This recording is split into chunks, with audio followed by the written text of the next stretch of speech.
Hello and welcome back to Jamie's Running. Today I would like to do a 200-mile update on the Saucony Endorphin Speed. Let's get into it.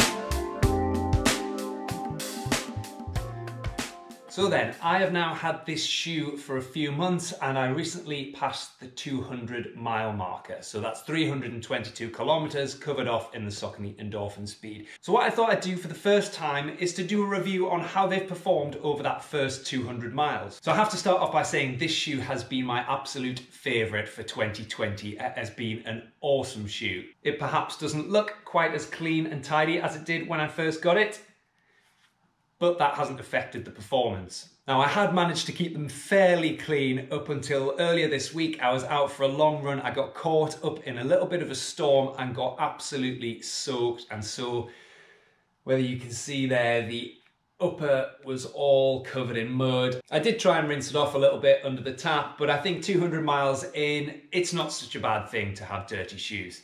So the key thing for me, other than how they look, obviously, is how they have performed. So if you haven't already, check out my initial unboxing and review of this shoe. 3 kilometers into that very first run, I uttered the words, "I am in love." It was a shoe that just won my heart straight out of the box. It felt awesome from the very first step all the way through to today, 200 miles later. So a couple of things to mention then. I guess first up would be the wear and tear. Yes, the upper is a little bit dirty, but there are no signs of wear and tear other than that really. The upper has always been fairly flexible and that hasn't changed. It hasn't overstretched, it still gives a nice feeling, a nice secure fit, and it still feels great.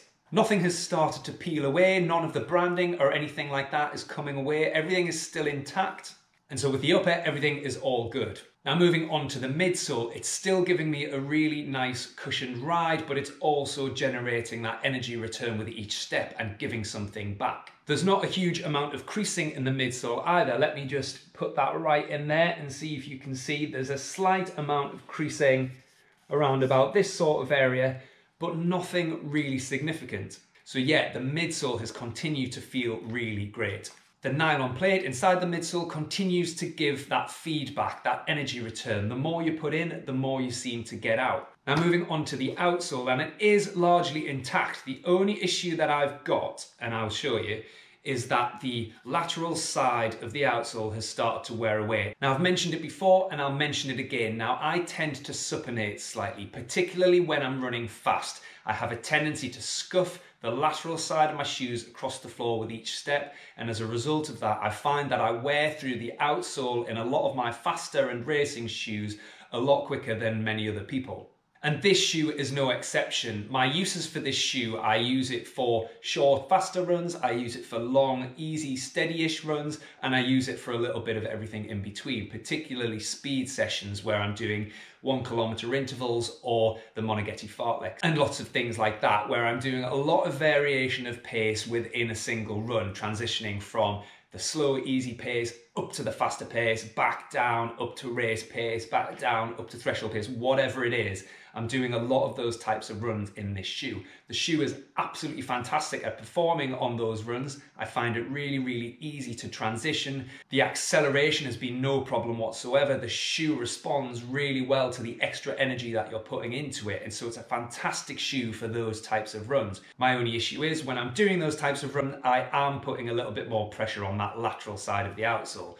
So if I just bring that into the camera, you should hopefully see here where I have worn through a little bit of the outer and started to scuff into the midsole a little bit there. Now that's on my right shoe. Let's take it over to my left shoe and you'll see a similar story there, except I've worn away a little bit more. I don't tend to have this problem on my easy running shoes. When I'm going slow, I seem to have more control over my form. It's just on those shoes where I'm running fast that I seem to wear through that part. Now that hasn't caused me any issues with this shoe, so they still feel fantastic whether I am going long and easy or whether I'm going for those interval sessions.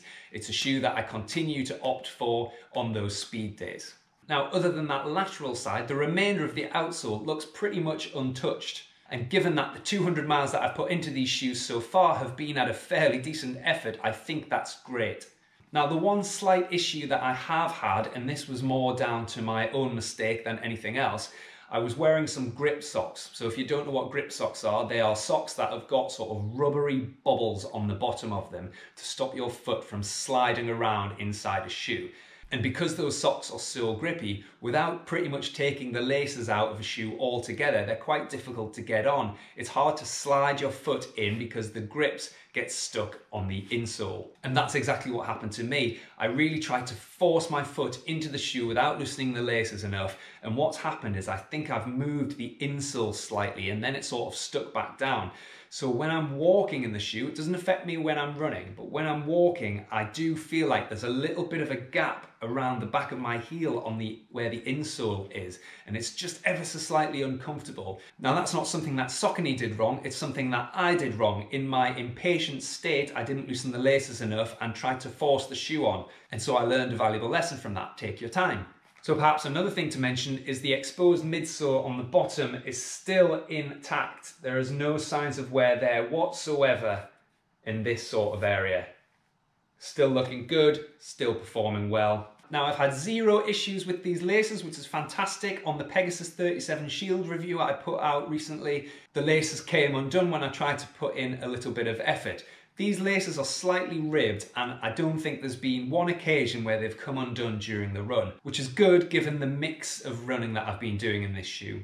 So overall then, in terms of a high level summary, these do continue to be my favourite shoe of 2020. They still look awesome. As we're heading into the autumn and winter, I'm considering picking up another pair, but in the darker colourway. They continue to be a really, really popular shoe and very difficult to get hold of. It seems like as soon as stocks are dropping on the various websites, they're getting bought up really quickly, which is testament to just how great the shoe is. There are a lot of reviews out there which echo what I'm saying, in that it's just a really, really cool shoe. On my Instagram page, jamies.running, I've lost count of the amount of people that I've recommended this shoe to, and I regularly get messages to say how much of a great shoe it is, and thank you for the recommendation. I will continue to love this shoe, and I do see myself buying another pair as soon as I manage to find a stock in a UK 13. Now, this is the point that I would usually lace up my shoes and take you out for a run and tell you how they're feeling during the run. Unfortunately, I've got a little bit of a knee issue at the moment, and so I'm having to have a couple of days rest. Much to my own annoyance, I pushed through a little bit of a niggling injury,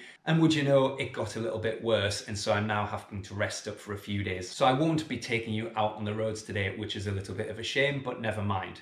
And so concludes my 200-mile update. Thank you very much for watching. Comment, like, subscribe, and all of that sort of great stuff. Share this video with your friends, and I look forward to seeing you on the next one. Yo!